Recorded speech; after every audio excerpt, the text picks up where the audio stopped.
Candlelight Vigil that is going to be held Saturday night at 7. It is a vigil for Donna Sullivan, and we were talking about it and asked if he could get some time on the air to talk about this vigil. And I says, for you, sir, of course. And so he is here along with the person who's putting it on, hosted by Leanna Krotzer here. Good morning to you both. Randy, Leanna, nice to see you. Nice to meet you, Leanna. Tell me a little bit about this, Commissioner Neatherlin, the Candlelight Vigil for Donna Sullivan. For folks in the community who the name sounds familiar but not able to put a face to it. Talk to me a little bit about Donna and this desire to get the community out on Saturday night. Well, that's one of the saddest parts you just mentioned. To be able to talk about it, you'd have to know her. Sure. And the thing that hit us the most up there, and hit myself, is the idea that we don't. That she was there for only a couple months, and after such a horrible thing to have happened to her, the idea that none of us knew her or had any idea of what was happening spurred me. But the reason why I even got involved in the first place is the idea of also passing on all of our responsibilities from the men's point of view and what they should be doing also and can do. But the one that's spearheading everything, I just jumped onto the ship in order to try and help make the pieces fit together. That's what I do. Mm-hmm. But she has done everything on this. So if you don't mind, I'm going to let her go ahead and speak about it. Yeah, Leanna, some background for folks who may not be familiar with Donna's story, and then where we'll be gathering on Saturday, things like that. Well, like Randy said, she had just been here maybe a couple of months. So I guess they call it maybe a classic case of isolation, bringing her. They were from Alaska, and they had went to, I believe, Vancouver. They had lived there for a long period of time, and then there's different reports. You can Google Donna L. Sullivan, and you can see different reports about that. So I won't go into their details, but what none of us knew her. None of us. And that's what killed me, is that I woke up one morning and it was quiet. Like the media was quiet. Everybody was like, "Oh, well, it happened," But then I don't have TV, but the news, on the radio and everything, it just stopped. And Facebook, I didn't see anything. And I'm just like, I'm a firm believer that God puts jobs on my head, and I just go for it. I'm creative, and I love that. But I've had some help with Heidi and Debbie. Debbie knew the family. So being able to talk to them, or through Debbie, with both sides, the father and the mother side kind of the family, getting just enough information to put it together. The days go by quickly now. There's always new news stories, and it seems as when one piece of news kind of ends, that's it. Like you were saying, the next day it was just kind of quiet on the news front here. And to take these times out to not only take the time to reflect on her life and her impact into the community in the short time she was here, but then have a kind of a broader sense to look at how we as a community can reach out to folks who we may not know, or reach out to folks who you hear a story about perhaps, and being able to help. So where is the gathering going to be? And support from all over the community, I'm sure, is desired. It's going to be up at the ball field. It's the county side there. Ball fields next to the Sandhill Elementary School on Sandhill Road.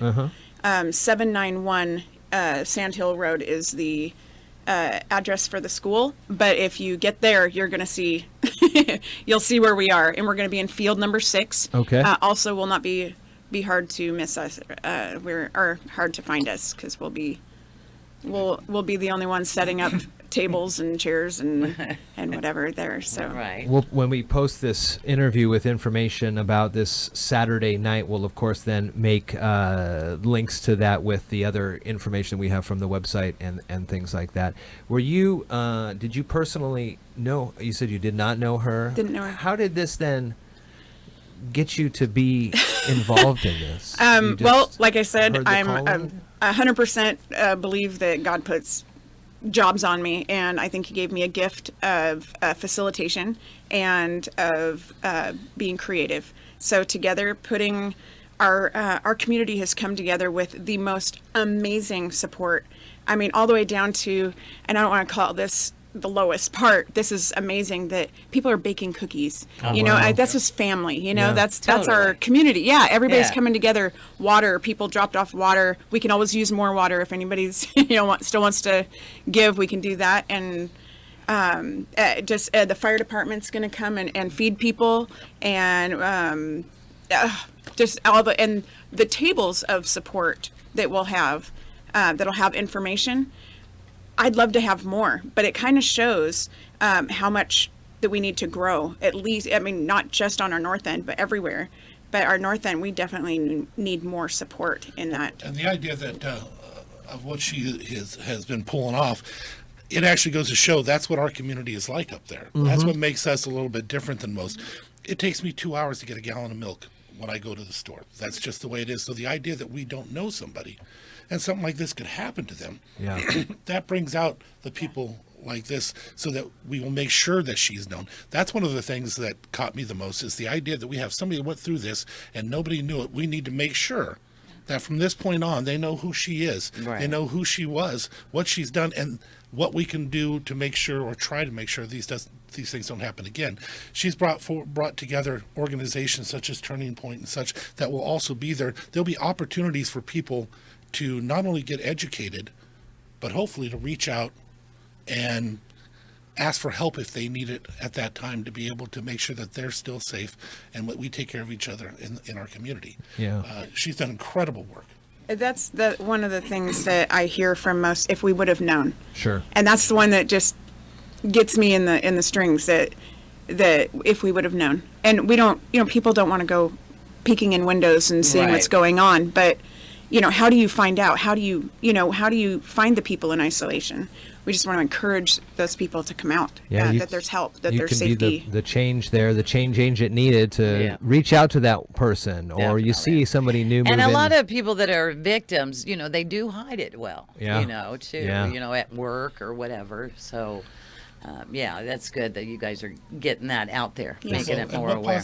who do they have to connect to? Up Yeah. north, we didn't have a Turning Point until just recently. Mm-hmm. And so when all this was happening, the one thing that everybody talked about is, where do you go? Yeah. Well, if our own locals didn't know where to go, how was she supposed to know? Sure. Yeah. So That's a by great point. putting this together, there will be opportunity to make all those connections, but everybody will then know that Turning Point and other organizations like that are available to them. Yeah. And again, we can do it in the name of this wonderful lady who will change our community, I think, forever. That's why the vigil has become. I'm not separating it to say it's a community event and a vigil. It is a community vigil. Yeah. We've come together in her name, but since we didn't know her, let her not pass on without leaving, something behind. And if it's Exactly. not in her hometown or whatever, it's here, and we're going to strengthen. Yes. That's very, very That is important. And again, this comes from earlier in the month when a Collins Lake man charged with the first-degree murder in connection with the death of his wife, who was Donna Sullivan, here. And we'll put the links to the Candlelight Vigil, which is happening Saturday night at 7 up at Sandhill Elementary, Field 6. You'll see a lot of folks being there. Well, thanks for coming on and talking to us about this. Randy, you have one more thing? Yeah, one more thing. I want to remind everybody, this is not a Belfair or a Tahuya issue. Sure. This is all of Mason County. Yeah. If you have been a victim, this is an opportunity to come and share your story. If you are a victim, this is an opportunity to come and get help. Yeah. If you have been in a situation where you've tried to help and you need to know more about how to help, this is your opportunity. All of Mason County, Shelton, please, Matlock, please, come on out, make this lady's life really mean something in this community. Yeah. I have one more thing Yeah. as well, that I want it out there to people that may be abusers or whatever, that our domestic violence isn't just not welcome here. It's not welcome anywhere, but for us, never here. And we're not going to welcome the man back in the area ever. Yeah. And I want the judge, if he's listening, to know that people are watching him and waiting to see what he does, and abusers are watching him to see what he does for this. So I hope that he takes that to heart. Very well said. Mason Thank you County guys for Commissioner letting us Randy know. Neatherlin, Leanna you. Krotzer putting on the vigil Saturday night. And again, we'll put the links to where you can find more information and details in the show notes. Thanks for coming on.